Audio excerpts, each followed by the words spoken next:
worst motion sickness you can have. You just want to throw up. But everything else is wrong too. Your body can't get the blood up to your head. So you're actually wearing like Spanx. You're wearing this thing that squeezes your calf and your thigh and your belly just to get the blood up to your head.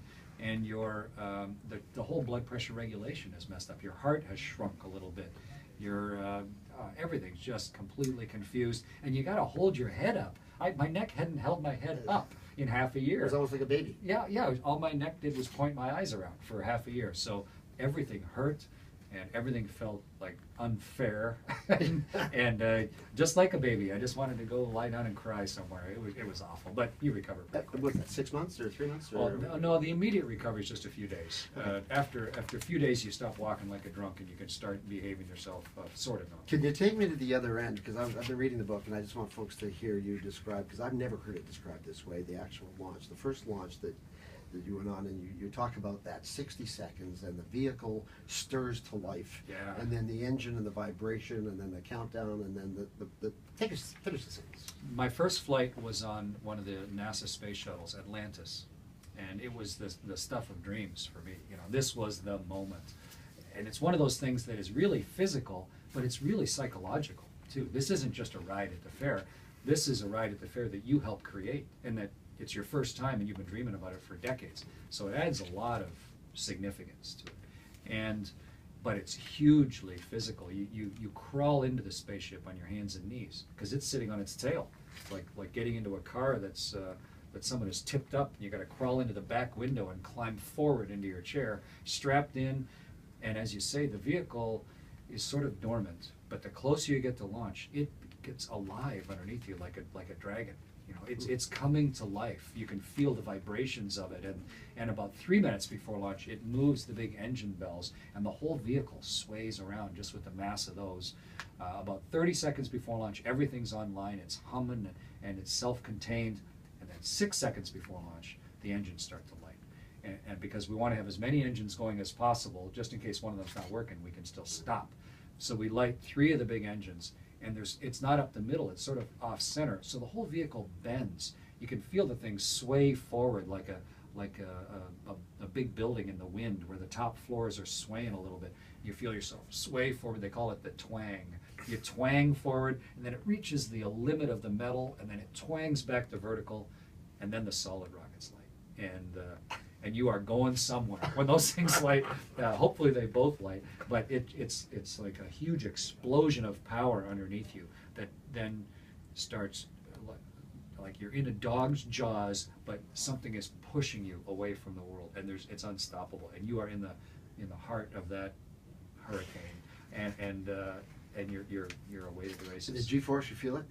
It's steadily mounting. At first, it's mostly vibration, real high frequency vibration. Not like an airliner, which sort of flops along like a big goose. This is more like driving across a plowed field at 60 miles an hour, you know, in the winter, where the vehicle's just chattering. You can't even focus on the instruments. You have to grab something, pull yourself against the acceleration, and let your neck soak up all the vibrations so that you can focus on the instruments in front of you. And the weight gets heavier and heavier as you burn off the fuel. We burn fuel at 12 tons a second just to be able to escape from Earth. And as you get lighter, the vehicle accelerates faster, so you get squished ever and ever harder till it's painful to breathe. Is that throttle up still a hard stopping moment for you? No, it's everything is like liberating. I mean, you've done all the hard work. If you're going to die today, you're going to die. There's no point in fretting over it. You know, you're probably not going to die, right. And fretting over it's not going to help. You focus on all the little jobs that you're responsible for, and then there's also this little kid on your shoulder screaming, "Wee! Look what's going on! This is great! Look at you!" That was the 6-year-old. It's that combination of huge professional responsibility and the seriousness of what's happening, as well as the great visceral excitement of being just a little kid going on the ride of his life. Okay, once you got up there on the International Space Station, as we all know, I mean, you've connected with people like no other astronaut has. I mean, how did that come about? What kind of planning? Who made the decision to rock this mission instead of just do the serious business? Because in retrospect, it was probably the best thing you've ever considered. I count myself so lucky at this stage in my life, when so many people have taught me things and given me skills and given me levels of responsibility, that I could, at this point in life, be trusted to command the world spaceship. that's that's an amazing opportunity. Oh, yeah. And we constantly on board. We're looking around. There's 6 of us, and there's 6.5, 7 billion of them. We are so lucky to be here. And as a Canadian, we are only a tiny partner of the space station. We're like 2%. So for us to get a chance to command the ship is unique. And so I wore it all the time. I thought about it. Yeah. I had trained since I was 9 years old. I'd started thinking about it. I'd flown in space twice already. I'd been NASA's director in Russia, of operations in Russia. I did lots of jobs and skills and things, always trying to get to a position where if a Canadian could do that, I would be a guy qualified, and hopefully they'd pick me. But I also meant the tweeting and the sharing of the information. I mean, did you have to clear that with the agency? Was that something you and your son and your family? I mean, who thought of bringing the hockey puck up there before? We're in transition for how mainstream media and social media interact. Everybody's in transition, especially big organizations. How does the Olympics do it? How does NASA do it? NASA's a big organization, and they have really good ways, traditional ways, to show people what they're doing.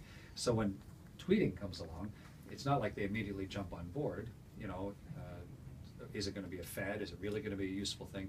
But there's a subset of them encouraging it, and so they put the capability on board, and they said, use it, Good. and I did. You did. But I got, fortunately, I work for the Canadian Space Agency, who were very brave and very supportive.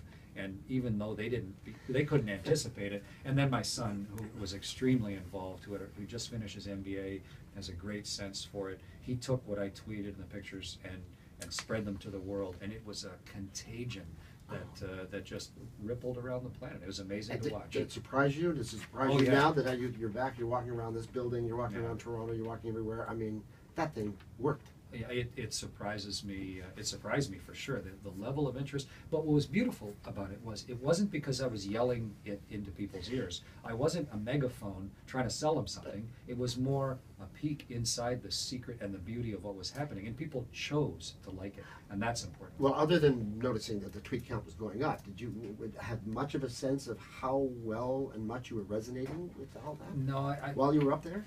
I think on Earth it looked like I was tweeting a lot. But you send a tweet in a minute, and a day is 24 hours long. And, I was so busy. We set the record for the amount of science hours performed on Space Station. We set the record for the amount of utilization of station. We had multiple vehicles coming up and unpacking and sending. We had a life-threatening leak at the end that we had to do an emergency spacewalk for. That's what I was really doing. Yeah. And I was trying to share the experience in the time available, but I didn't have much time really to think about how exactly it was influencing people. I was just doing my best to get all the work done and share it real time with as many people as possible. Well, there were jokes down here, but now that I think about it, I want to ask you, who's paying the data fees for that? Does it get calculated? No, it's Some other system? It's an entirely different system. It uses the normal data communication Okay. system, and it's bounced off geostationary satellites, extremely convoluted, very poor Okay. internet connection, but there is an internet connection. Well, that's terrific. The gimmicks, though, that you decided to do, the hockey puck, did you think of that like long in advance? No, Try to no. In fact, plan it all I out? did not. The season wasn't even going to No. happen, right? They were still in the lockout or walkout or whatever. So there was no hockey when I launched. But I've been a Leafs fan my whole life. I was delighted to see that it was going to happen. And then they invited me to drop a hockey puck. And they said, "Do you have a hockey puck on the space station?" I'm like, "Well, no, we don't have a hockey puck on a space station. Why would we have a hockey puck up here?" Well, we hunted around, and we found something that looked a lot like a hockey puck. You mean that wasn't even a hockey puck? Aha! See, you thought it was a hockey Well, puck. there we go. People learn stuff. There were no hockey pucks injured in the performance. The book is full of all kinds of anecdotes. Again, we don't have the time to go through them here, but I know you want to leave the messages that an astronaut's view to how to live life on Earth, and you talked about sweating the small stuff as Yeah. a way to get from your 6-year-old to where you are today. How can you explain what you mean by that to people just generally who I know are going to want to do the same kind of thinking that you did? Well, it's nice if you can coast through life and never sweat any of the small details. But if you really want to accomplish something, if you really want to get something done, then you have to sweat the small stuff. You can't just count on things to just float into place for you, especially if you're doing something that is life-threatening. If you don't sweat the small stuff in my business, you're dead. So I learned in spades how important it is to sweat the small stuff. And we lost 2 shuttles. We killed 2 shuttle crews because we ignored what we thought was small stuff, and we let it go by, and we killed those crews and lost those vehicles. And when you learn lessons like that, they become fundamental to who you are. But they have an application to everything. Figure out what's important to you. Figure out what's threatening your dreams or threatening your life, and then dig into the details of it and get them sorted out. Don't just count on good looks and charm to solve the real key issues of your life. Sweat the small stuff, and pay attention to the things that are going to be a factor in the future.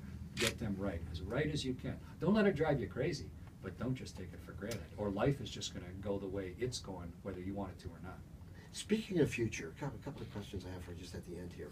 First of all, Canada is where you've chosen to settle because you Right. have the opportunity to stay back down in the States, and you're born and raised here. Oh, and no, but- I never intended to live anywhere but Canada. It's just, and I was so proud to be able to stay Canadian. I mean, our Canadian Space Agency, the way we've worked with the other governments, the way we've set it up, that you can serve as a Canadian in that international form and return home at the end still as a Canadian. I'm so lucky and happy that that works out that way. Are you concerned at all about what's next? I know that what's next is in your head, but I've talked with Neil Armstrong and Collins, and they went through some depressions, kind of knowing that they're never going to, reach the peak that they did stepping on the moon. I'm sure you're disciplined and you've got all kinds of psychological training, but it's got to go through your mind. You're a young man. No, I don't worry about it at all. One, those first guys that walked to the moon had almost no preparation. All their preparation was technical. They had nobody to ask, and they did not have a team of psychological support people saying, this is what it's going to be like, and these are the things we're going to do for you now, these are what you're going to do for you while you're in space, and this is what we're going to do for you after. And, expect these changes. And so it was just part of our training and expectation to learn from the lessons. I mean, some of those guys came back from the moon alcoholic, or came back religiously, fundamentally changed. It was a huge schism in their life to try and, to cover up the world with their thumb, and to see the world and then be treated so differently when they got back. So I resolved a long time ago that this is just a thing, one of the things I did. I mentioned it in the book, but I built a dock in my cottage that I am ridiculously proud of. And it's been there for 7 years now. It is rock solid. It was my creation. I worked on it. I conceptualized it. I built it. And I am as proud of that dock as I am of having built Canadarm the space station or commanding a spaceship. To me, those are just things that I did. And I'm not going to spend the rest of my life going, boy, I wish I could build another dock. That'd be a silly way to go through life. No, but after reading, your book and the trajectory from grade 6 to today, I hope you get some time to spend on that dock. Because you haven't had a hell of a lot of it. No, transitions are always busy, and I'm in a transition right now. But I'm looking forward to the next 40 years or so here in Canada. Try and do some good, but also try and definitely spend some time in